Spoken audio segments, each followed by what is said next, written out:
محترم دوستو، السلام علیکم ورحمۃ اللہ وبرکاتہ۔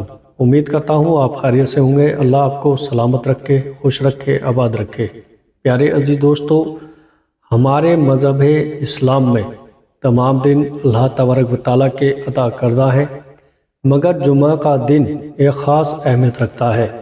جمعہ کے دن اللہ تبارک و تعالیٰ خاص رحمت اور انعام عطا فرماتا ہے۔ جمعہ کے دن جہنم کی آگ نہیں سلگائی جاتی۔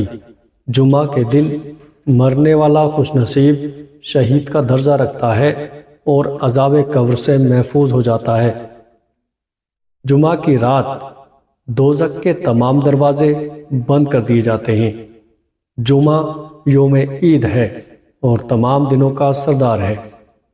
اگر جمعہ کو حج کا دن آ جائے تو وہ حج اکبر ہے اور اس کا ثواب 70 حج کے برابر ہوتا ہے۔ جمعہ کا ایک نیک عمل کا ثواب 70 گنا ہے اور اسی طرح جمعہ کے دن کے گناہ کا عذاب بھی 70 گنا ہوتا ہے۔ اللہ تبارک و تعالیٰ نے جمعہ کے فضائل کے بارے میں قرآن مجید میں جمعہ کے نام کی ایک پوری سورۃ الجمعہ نازل فرمائی ہے۔ دوستو، جمعۃ المبارک کی قرآن و سنت میں بہت فضیلت مذکور ہے، اس لیے اس دن مسنون اعمال کا اہتمام کرنا چاہیے تاکہ اللہ تبارک و تعالی ہمیں جمعۃ المبارک کی فضیلتیں اور برکتیں نصیب فرمائے۔ میرے پیارے عزیزو، حضرت ابو ہریرہ رضی اللہ تعالیٰ عنہ سے روایت ہے کہ حضور نبی کریم صلی اللہ تعالیٰ علیہ وسلم نے ارشاد فرمایا، ان سارے دنوں میں جن میں کی آفتاب سورج نکلتا ہے، یعنی ہفتہ کے 7 دنوں میں سب سے بہتر اور برتر جمعہ کا دن ہے۔ جمعہ ہی کے دن اللہ تبارک و تعالیٰ نے حضرت آدم علیہ السلام کو پیدا کیا اور جمعہ ہی کے دن وہ جنت میں داخل کیے گئے اور جمعہ ہی کے دن وہ جنت سے اس دنیا میں بھیجے گئے اور قیامت بھی جمعہ کے ہی دن قائم ہوگی۔ میرے پیارے عزیز دوستو، حضرت طارق بن شہاب رضی اللہ تعالیٰ عنہ سے روایت ہے کہ حضور نبی کریم صلی اللہ تعالیٰ علیہ وسلم نے ارشاد فرمایا، جمعہ کی نماز جماعت کے ساتھ ادا کرنا ہر مسلمان پر لازم اور واجب ہے۔ اس عجوب سے 5 قسم کے آدمی مستثنیٰ ہیں۔ نمبر 1 غلام، نمبر 2 عورت، نمبر 3 نابالغ لڑکا، نمبر 4 بیمار، نمبر 5 مسافر۔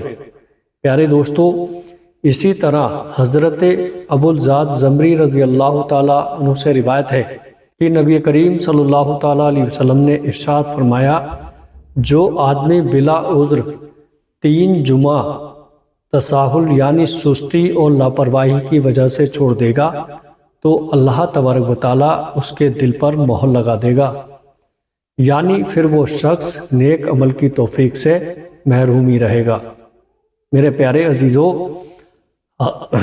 عزیزو، حضرت سلمان فارسی رضی اللہ تعالیٰ عنہ سے روایت ہے کہ حضور نبی کریم صلی اللہ تعالیٰ علیہ وسلم نے ارشاد فرمایا کہ جو آدمی جمعہ کے دن غسل کرے اور جہاں تک ہو سکے صفائی پاکیزگی کا اہتمام کرے، جو تیل اور خوشبو اس کے گھر میں ہو اسے لگائے، پھر وہ گھر سے نماز کے لیے جائے اور مسجد پہنچ کر اس کی احتیاط کرے کہ جو 2 آدمی پہلے سے ساتھ بیٹھے ہوں ان کے درمیان نہ بیٹھے، پھر جو نماز یعنی سنتیں اور نوافل کی جتنی رکعتیں اس کے لیے مقدر ہوں وہ پڑھے، پھر جب امام خطبہ دے تو توجہ اور خاموشی کے ساتھ اس کو سنے تو اللہ تبارک و تعالیٰ کی طرف سے اس جمعہ اور گزشتہ جمعہ کے درمیان کے اس کے سارے گناہ بخش دیے جائیں گے۔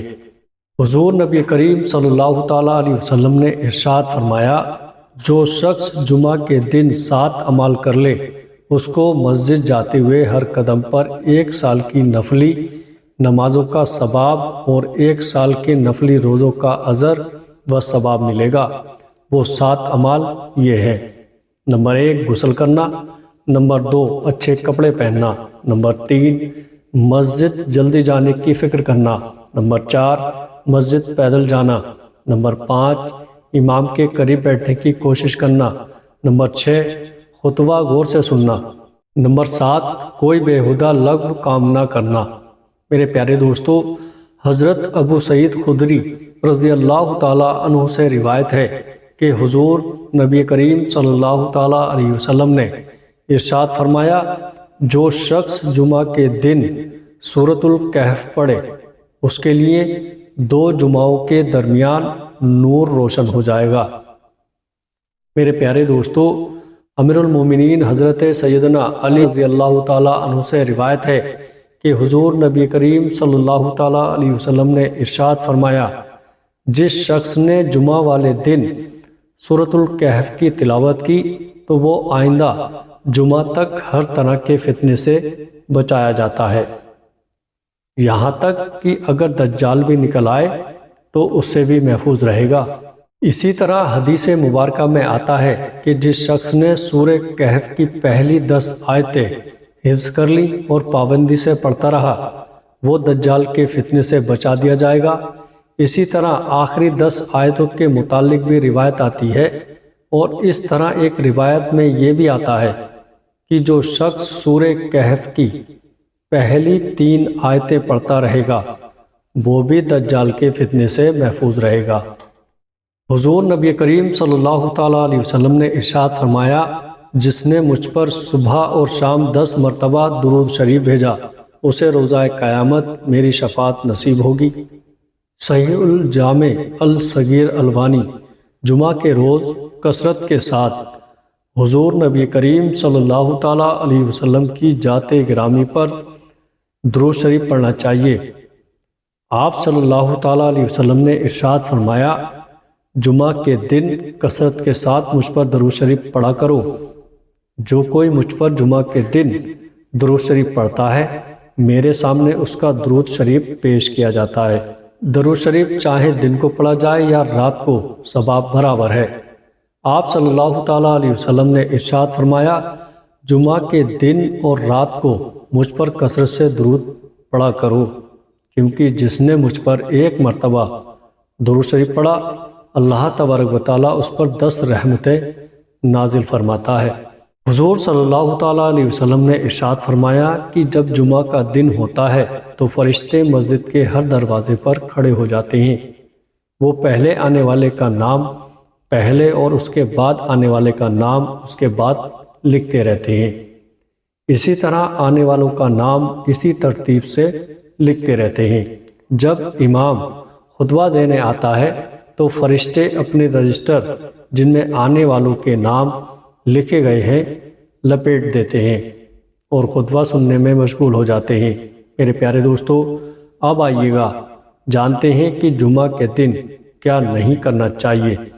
پیارے دوستو، دوران خطبہ کسی طرح کی بات کرنا حتیٰ کی نصیحت کرنا بھی منع ہے، جیسے کہ رسول کریم صلی اللہ تعالیٰ علیہ وسلم نے ارشاد فرمایا، جس نے جمعہ کے دن دوران خطبہ اپنے ساتھی سے کہا کہ خاموش رہو، اس نے بھی لہو سے کام لیا۔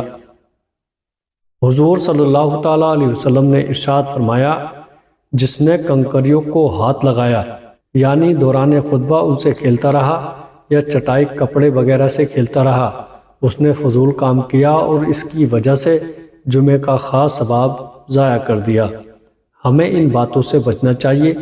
رسول صلی اللہ تعالیٰ علیہ وسلم نے جمعہ کے دوران گوٹ لگا کر بیٹھنے سے منع فرمایا ہے۔ آدمی اپنے گھٹنے کھڑے کر کے رانوں کو پیٹ سے لگا کر کے دونوں ہاتھوں کو باندھ لے تو اسے گوٹ مارنا کہتے ہیں۔ حضرت عبداللہ بن بصر رضی اللہ تعالیٰ عنہ فرماتے ہیں کہ میں جمعہ کے دن ممبر کے قریب بیٹھا ہوا تھا کہ ایک شخص لوگوں کی گردنوں کو پھلانگتا ہوا آیا، جبکہ رسول پاک صلی اللہ تعالیٰ علیہ وسلم خطبہ دے رہے تھے۔ آپ صلی اللہ تعالیٰ علیہ وسلم نے فرمایا، بیٹھ جا، تو نے تکلیف دی ہے اور تاخیر کی، دوستو، جب آپ خطبے کے دوران جائیں تو لوگوں کی گردنوں کو پھلانگنا منع ہے، بلکہ جہاں جگہ ملے وہیں بیٹھ جائیں۔ اللہ تبارک و تعالی ہم سب کو ان باتوں پر عمل کرنے اور اپنی زندگی سنوارنے کی توفیق عطا فرمائے۔ السلام علیکم ورحمۃ اللہ وبرکاتہ۔